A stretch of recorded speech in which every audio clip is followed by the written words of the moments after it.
Hi there. I'm Dean Walker, and I'm the founder of and director of a little organization called Living Resilience Deep Academy. And this is the third in a series of three special focus videos that are designed and offered to support the work of folks who are involved with our ongoing support group called the community of practice in our programs area, which is called Deep Academy. So what we're looking at in this particular round of Deep Academy is we're looking at grief and soul. There was some interest shown by certain members of the community of practice. And so we decided to do some deep diving into some of the thought leaders who really have something to say about one or both of those topics. For me, putting those two topics together, there's nobody that quite covers it as well as a man who's a therapist and a ritual facilitator for grief rituals. And he calls himself a soul activist, and that's Francis Weller.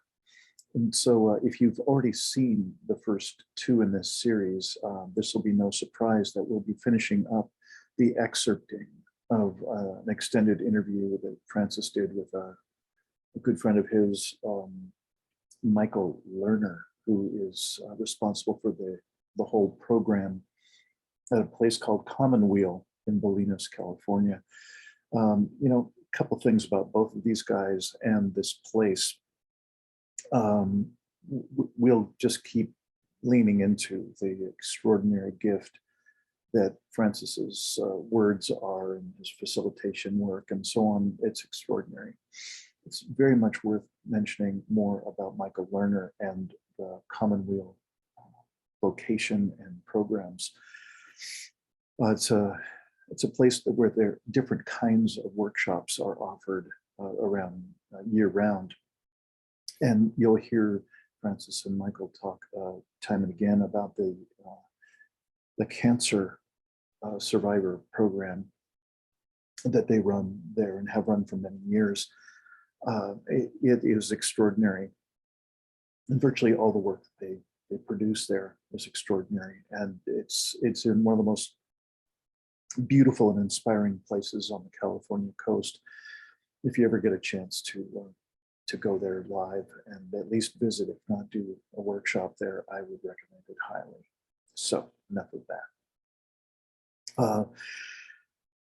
that. To give you just a little bit more context, if you have not watched the first two episodes of this special focus series, Francis has been responding to questions from Michael Lerner and the other folks in the audience, and he's been really laying out what he calls a rough initiation.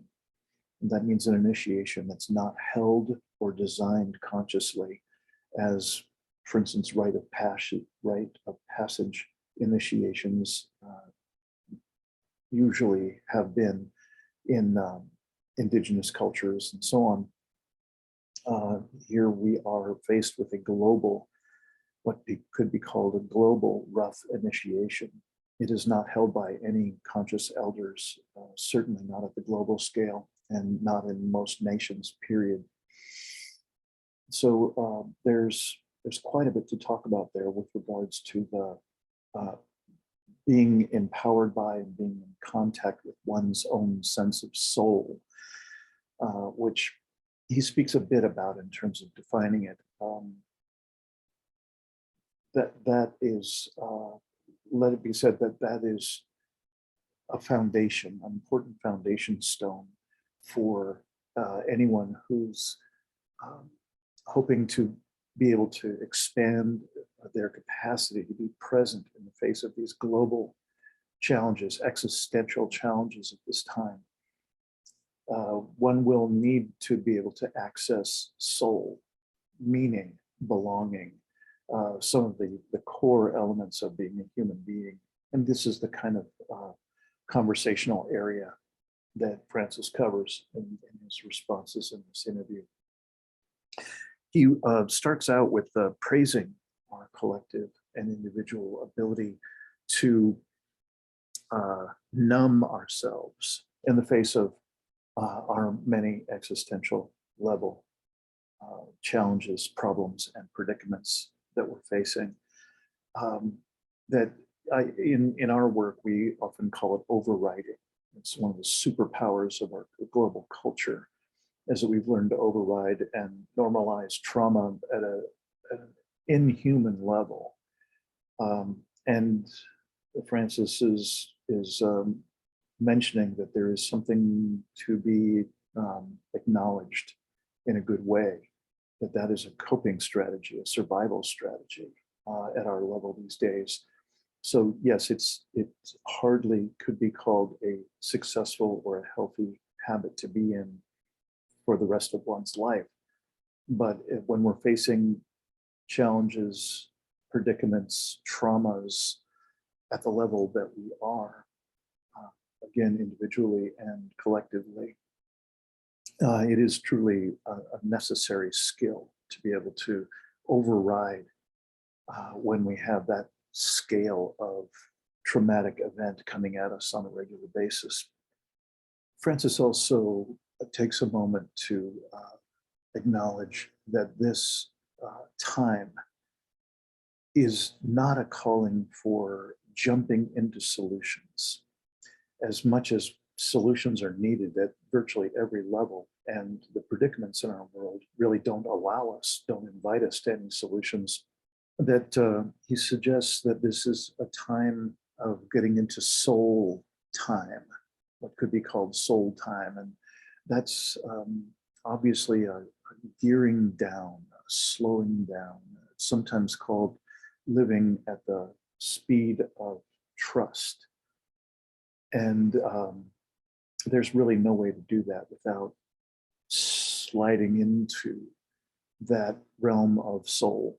And one of the primary vehicles for that in our experience is for us to come in contact with grief. And not just contact, but what he calls an apprenticeship with sorrow, or an apprenticeship with grief. And that this implies an ongoing relationship with, to integrate grief as a part of a wholesome, healthy human being living a human life.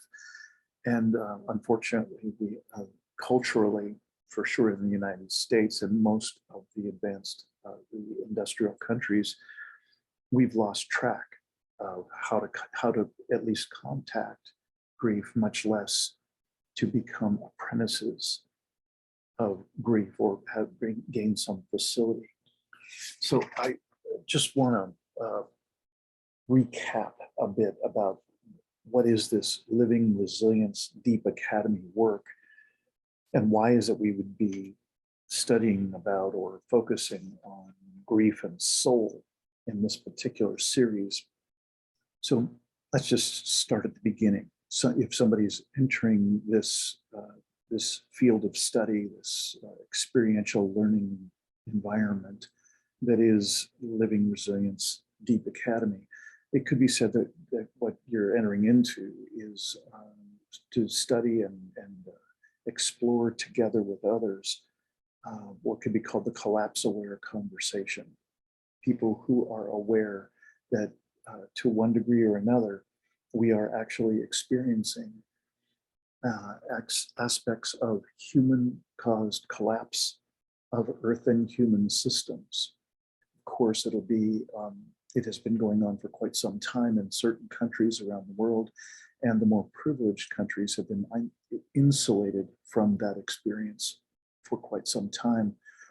It seems that starting probably a couple of years before the pandemic, but certainly driving it home in the pandemic years of 2020 and beyond, we are getting the lesson in the most privileged countries that we are not immune to the effects of human-caused collapse of Earth and human systems. So to recap some of the steps of the early learning of the collapse-aware conversation, we could ask ourselves what got us into this predicament or into this human-caused collapse. And we would assert that what got us here is disconnection, that both individually and collectively, and somewhat consciously, but mostly unconsciously, we've disconnected from all the primary sources of meaning and relationship in human life. So one of the biggest costs of that, actually, you might want to just replay that again, what I just said. Disconnected from all the primary sources of meaning and relationship in a human life. It's a bold assertion, and we cover that ground quite extensively in this work. One of the biggest costs of that disconnection is that we've lost our center, both individually and collectively. And that one aspect of that is we lost our ability to have a full range of feelings in our body. Right at the center of that is our ability to grieve. And notoriously, again, particularly in countries like the USA, we've basically suppressed completely our ability to grieve. We've forgotten how to grieve together. We've forgotten how to access the full range of our emotions in the process of grieving. We've forgotten how to grieve. So the Living Resilience Deep Academy work is primarily based on practices of reconnection, reconnecting to deeper self, others, earth, and soul. That's the way we talk about the primary sources of meaning and relationship in human life is deeper self, others, earth, and soul. So one of the most important practices of reconnection is to take on what Francis Weller calls an apprenticeship with sorrow or grief, as I mentioned. Why we're doing these practices of reconnection boils down to one simple, hopefully one simple benefit, and that is to expand our capacity to be present in the face of larger and larger stressors. It seems quite clear that we are indeed in store for larger and larger stressors on every level, from the most intimate and personal out to the global. And so what can we do to expand our ability to be present in the face of those larger stressors?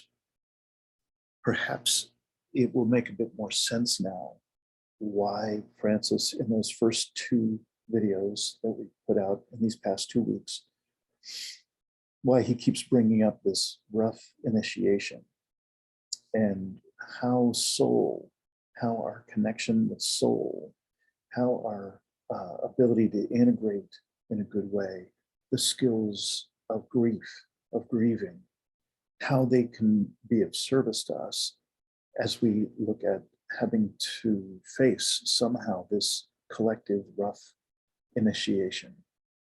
So I would strongly recommend, if you've got the time and space for it, you may want to watch this particular one twice. He covers, first thing he'll do is recap for you the 5 gates of grief, which he laid out last time. So he'll very, very briefly recap that. I really appreciate particularly you folks who are in the community of practice, really taking this step by step, deeper and deeper into this particular special focus series on grief and soul. And for the folks who are watching on YouTube and just kind of getting a sense, getting your toe in the water of what it is we do in Deep Academy and the community of practice, I hope you'll look at in the show notes for this video. There will be abundant links so that you can connect with and start to get a sense of what are some of the class offerings, some of the online support offerings, and so on that we make available. I'm just particularly thankful for whatever your reason is to be watching this. It's not a particularly sexy topic. It's not the polarizing, highly charged, usual YouTube material, but it is extraordinarily useful in my experience to be getting with other kindred spirits and to be expanding our capacity to be present in the face of a tougher and tougher world. I can't imagine a more important practice to be taking on in these times. So thank you for whichever way you're watching this, either from the community of practice or from the public at large. Any questions about this material, please don't hesitate to get in touch with us. All that's down in the show notes. So enjoy this, the third and final Francis Weller segment in this special focus series on grief and soul with Deep Academy Community of Practice. Bye. To my family lineage. So in some ways, what I'm grieving is ancestral. What I'm grieving didn't begin now. It began, as Rumi would say, in some other tavern. It began a long time ago, when we began to sift out of being embedded in a living cosmology between people, planet, and place. And we began to become more and more focused on the individualistic ideology. And we began to kind of sever ourselves from that. And the other part of this ancestral grief is what happened when a lot of our European ancestors arrived here on this continent, to the traditional peoples on this planet. And then the importation of slavery. And we've never reconciled those griefs. We've never even addressed those griefs. So we're still, as a culture, struggling with the unmetabolized grief of over 400 to 500 years of colonization and domination. And that's where we are right now. Yeah. So those are the 5 gates that. So let me just, first of all, thank you. And secondly, when you asked me to write the introduction to that book, I just felt, I knew you well by that time, and I was very honored that you asked me, but I felt that this was such an original contribution. I mean, I don't know, I don't think you know anyone else who has captured 5 gates of grief that way. So it's really a quite original piece of work. So if we just sort of take that in, the first, and you'll correct me if I get this wrong, the first one is the grief that we all think of. You lost a beloved friend or partner or parent. I'm sorry for your loss. That's the Yeah, then, I call it everything you love, you will lose. right. Then what do you call the second, briefly? The places that have not known love. The places that have not known love in ourselves. Yes, And how you can't grieve what you hold in contempt. yes, And therefore, to recover those, you have to see them as valued parts of yourself yes. in order to grieve. Yes. Okay. And then the third, what do you call?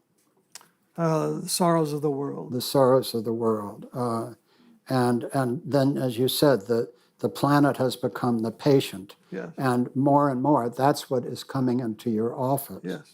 And then the fourth, what do you call what you expected but did not get? Do you Did have? not receive, yes. Yeah.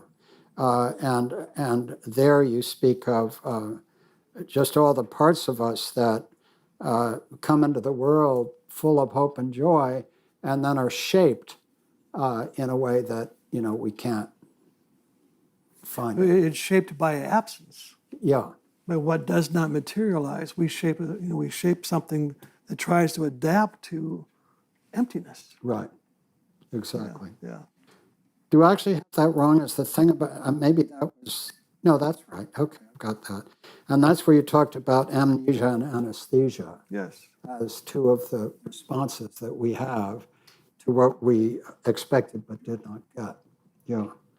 And then finally, ancestral grief and everything that you've described that goes with that. So I just hope all of us really hold these 5 gates of grief, because grief is such a deep part of all of our lives.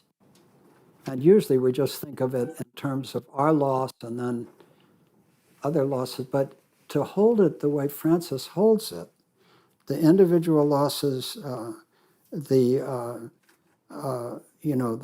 parts of ourselves that weren't welcome, the griefs of the world, what we expected but did not get, and the ancestral griefs.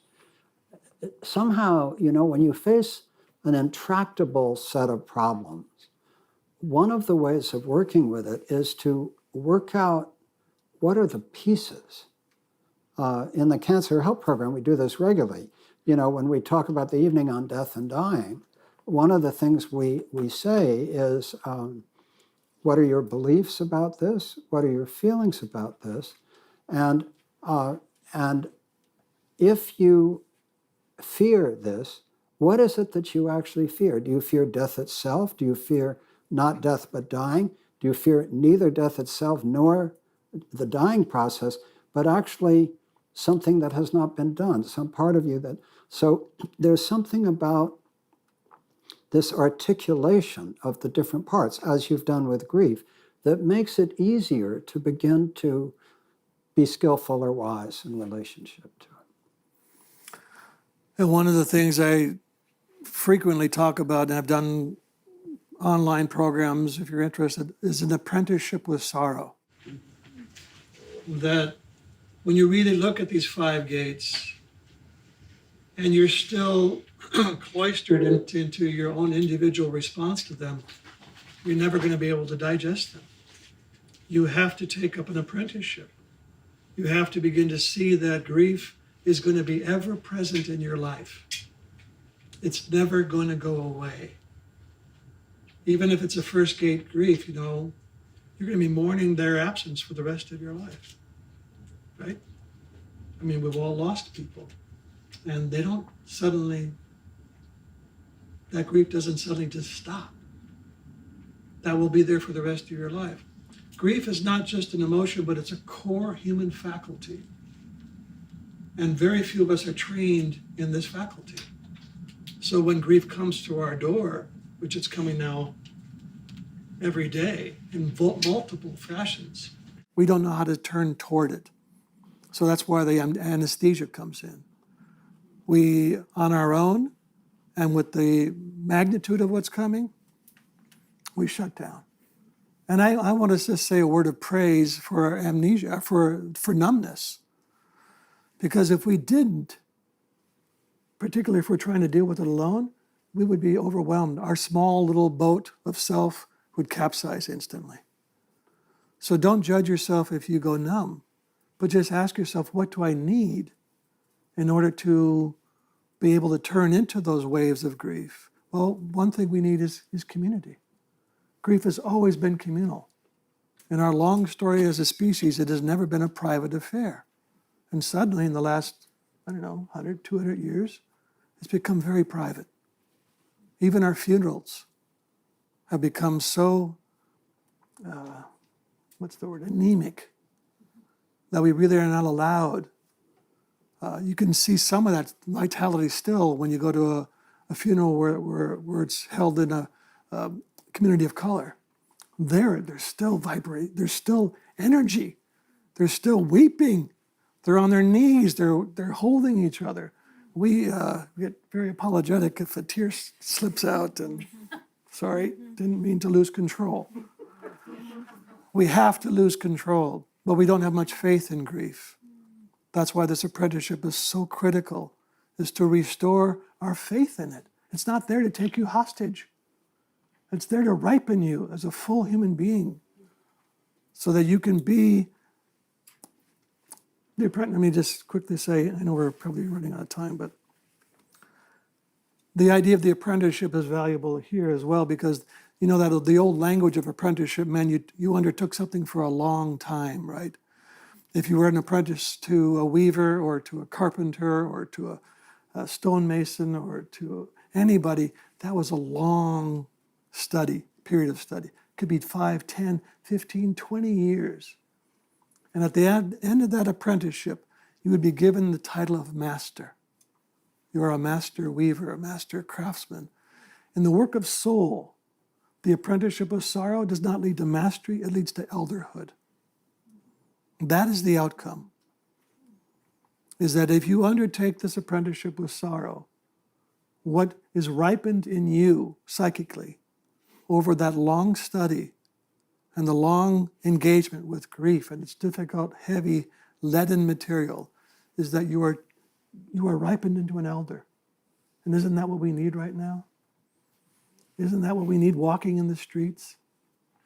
Our adult human beings who are not afraid of the grief and the rage in the young ones, because they have every right to feel outraged right now, every right to feel overwhelmed with sorrow, and we're not there to hold them because we're so either anesthetized or preoccupied, and that is really our moral and soulful responsibility, is to become,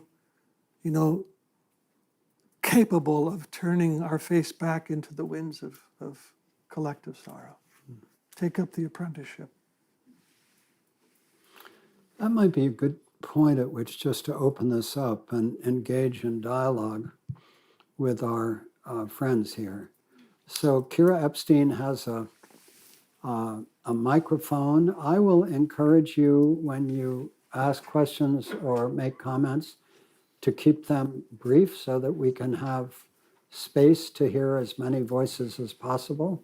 So, Michael, I just want to bring into the space that in the category of utterly overwhelming and the pall of darkness, we lost internet connection altogether at Commonweal for 10 minutes. So we lost all of the people that were on the webinar, and 31 of them have stalwartly come back on. And there is one question from the internet, but I just wanted to bring that into the room to say that they suffered greatly, and we had our own little polycrisis going on here. So. Well, and let me just say in that regard, this is happening everywhere right now. Everything, supply chains, everything else. I was just talking to my physician yesterday who's trying to, get tests and stuff together for people. Things aren't working very well right now, So this really is just an opportunity to acknowledge that what is going on right now is part and parcel of it all. So Kira, do you have questions from the thing? We have one question here from Susan, and she says, I personally would be interested to know more about how Francis supports others in their grief while also holding space for his own. Can one truly grieve while supporting others in their grief at the same time? Could you repeat the question also, Francis? As far as I understood it, how do I work with people dealing with grief and Hold his own. hold my own at the same time? Yeah. I don't. When I'm holding a grief ritual, I am not tending to my own grief. I might feel it come up. I might feel a moment of it touching me. There might be some tears, but my job is much more focused on creating the containment field that's strong enough to hold the intense waves of grief that are going to be coming into the room, that are coming in the room. Some of you have been there with me. What comes in the room is powerful. And if I'm caught in my own grief at that moment, there's too many leaks in the container. So alchemy would say that the vessel has to be well sealed in order for the heat of that moment to build adequately to help people get to the edges of letting go of control. It takes a lot of faith and trust to let go of control, to fall to your knees and weep side by side with other people. So that's my job. The good news is I also have my own places where I take my grief. So I definitely have spots that are capable of holding me, and if I didn't, I would, I'd be drowning in it as well. So, who has questions? Please raise your hand. I have been reflecting in my elderhood and my service to future generations at how to grieve on that level, how to get up each morning, which I have no problem getting up happy and singing, but where we are in the flow of time as a species. Did you get that, Okay. Francis? Yeah, I think so. Thank you. The core of it, I guess, is that where we are collectively is basically a species biodiversity collapse. How do I define grief in the face of that? Is that a fair paraphrase? Okay. We don't know what's going to happen. What we do know is that if my heart refuses to acknowledge that, I won't be present to participate in any acknowledgement of it. And then those disappearances will go out silently and unacknowledged. So it's our job to witness and to keep our hearts as open as possible to every disappearance, every silencing. So when we drive past something like a clear cut, or we see the body on the side of the road of the fox, we acknowledge that. If my heart closes to that, I dishonor that disappearance. It's also good manners that I do whatever I can to acknowledge the sorrows of the world right now. This is, again, part of that apprenticeship, that we have to keep acknowledging what's going on. And that takes great courage, which the word literally means full heart, right? Courage, full heart. So our hearts have to, and grief is really about love. Grief is my way of acknowledging that something has penetrated me and has meaning to me, and I'm going to miss you. So grief is incredibly entangled with the crisis we're facing right now around biodiversity. And it might be the broken heart that has any possibility of salvaging anything, rather than the strong, heroic approach. I think it's the broken heart. Because it's the broken heart, what was that, Joanna Macy, it's the broken heart. It's the heart that's broken open that can contain the whole universe. So we have to be willing to let our hearts be broken open by great loss.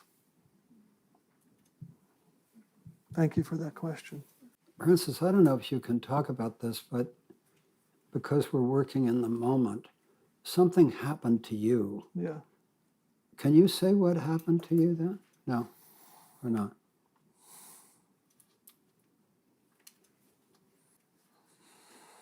I don't know if there's language, if there's just the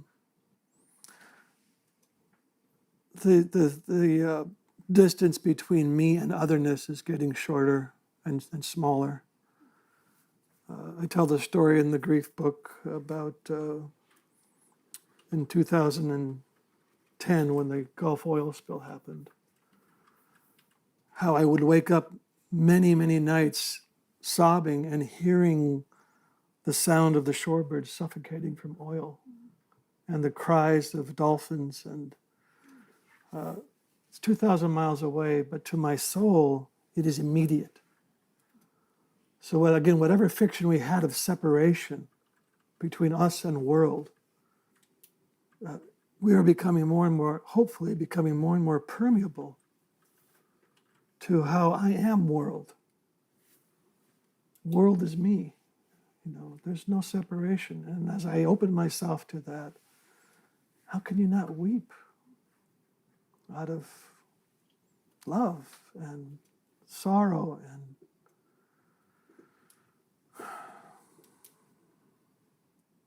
no, that's all I can say. You do a lot of speaking. Do those moments, are those familiar moments to you when you're speaking? Yeah.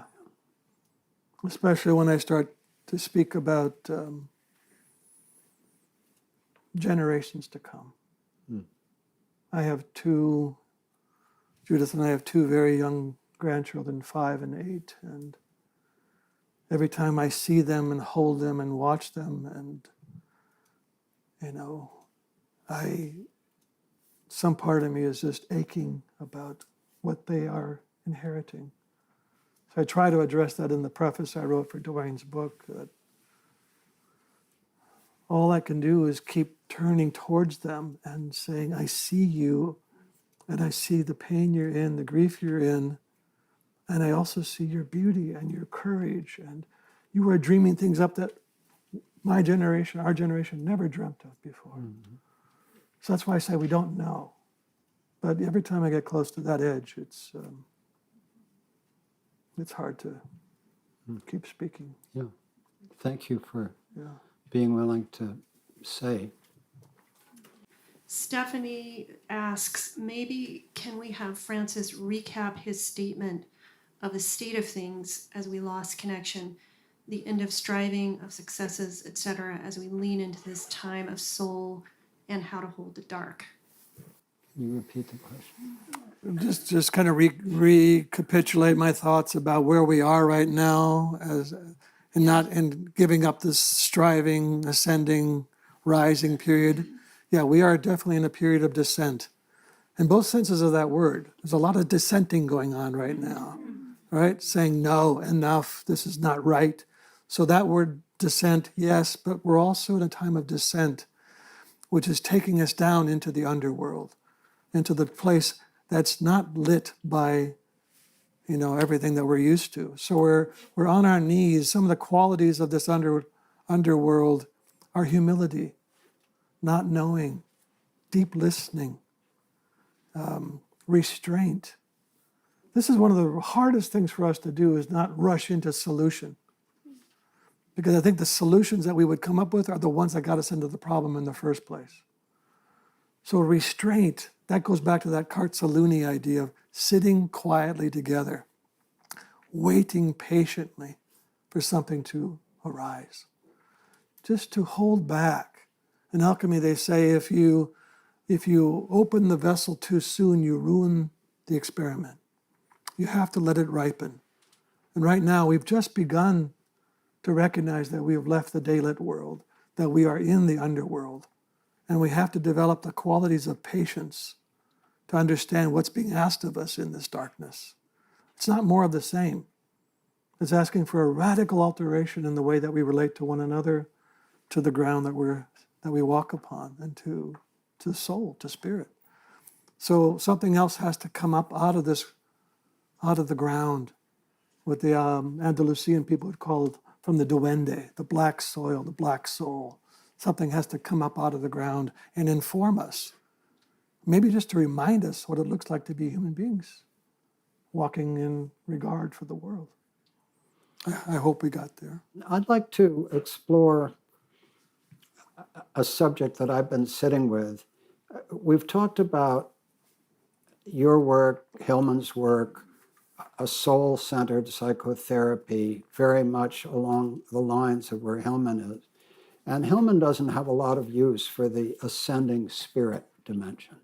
So I want to speak up for spirit. Absolutely. For a moment, right? Because the fact of the matter is we just had a fall gathering here with 40 people, most of them young, wildly diverse people of all different ethnicities and gender orientations and so on and on. And one of the things that one notices, they're getting pregnant, they're having babies, and a lot of them have a lot of hope about the world, right? I hope so. And they don't necessarily share, not that this is what you mean, but they don't necessarily share the doom, gloom, Earth as hospice orientation that a lot of people associate with the long dark. Not that that's what you mean. Not what I mean. Exactly. Yeah. So I just want to speak for that. So I think one of the things we need is we need really affirmative visions of where we're going, where we'd like to go. Mm-hmm.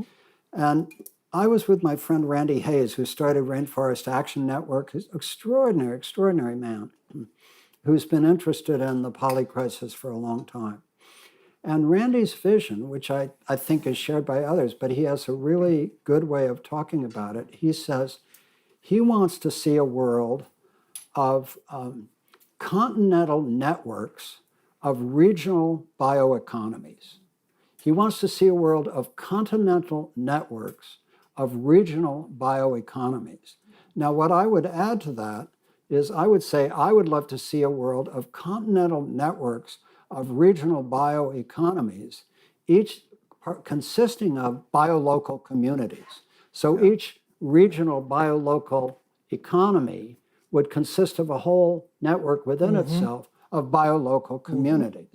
So, you know, it may be a very hard path to get there, but the fact remains that humanity is an incredibly weedy species. We can survive under all kinds of conditions, and it may get very, very rough. But the fact remains that we're not entirely likely to wipe humanity off the planet completely. It's more likely that in this metamorphosis, some form of humanity will be part of whatever emerges from this bottleneck of biodiversity that we're passing through, where we know that only a portion is going to make it through to the other side. So to me, the question is, how do we work with courage and fortitude and commitment? And how do we foster the resilience that will enable us not to be paralyzed by the grief, the loss, the depression, and so on and so forth, and absolutely to welcome soul and yet not be restricted to soul? No. That spirit is as important as soul, that even though this has been an ascendant culture that over dramatizes a technological aspect of spirit, we need to reclaim spirit as well as soul. And we need to reclaim it in a different way so that it is not colonized by you know, the economy, by technology, by finance, and so on. So I believe that to be possible. And even if it turns out not to be true, that's the side I want to be fighting for. You know, I want to be fighting for the possibility that we can retain in this transformative period of time those aspects of being human that we believe in. Yeah. And it's going to be a fight, but it's a fight that we should welcome because we have no choice. Nope. And that's where we are. So I just wonder what reflections you have about that.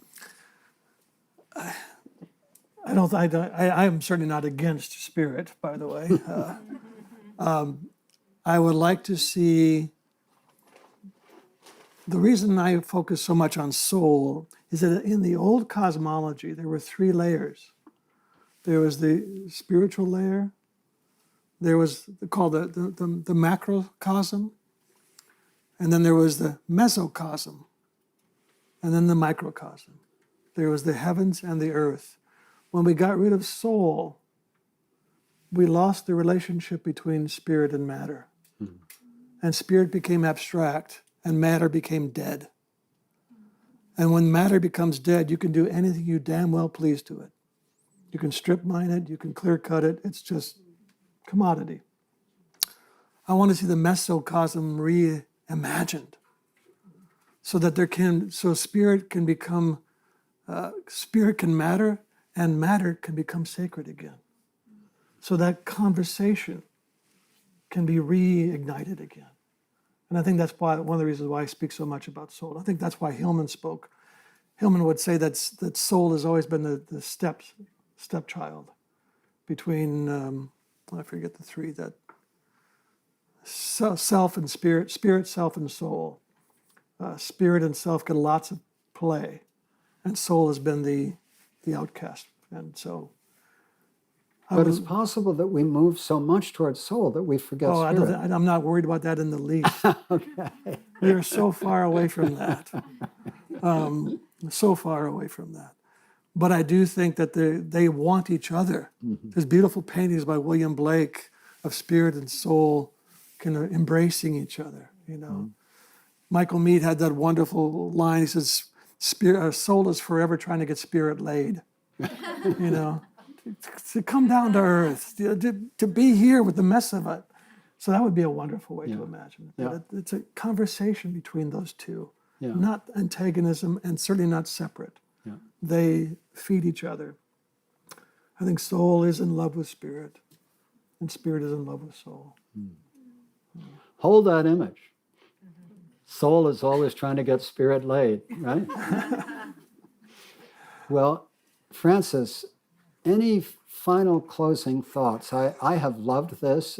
I always find it so rich to be in conversation with you. I look forward to our next Cancer Help program. Me too. And I just love the fact that, you know, when you and I prepare for these things, we actually want to leave it alive and open. Yeah. Actually, I wanted to ask you, you have a beautiful poem or fragment of a poem about a dark god. Can you offer us that? Yeah. It's a little fragment of a poem by Rainer Maria Rilke, the Austrian poet. He said, and yet, no matter how deeply I go down into myself, my God is dark, and like a webbing made of 100 roots that drink in silence.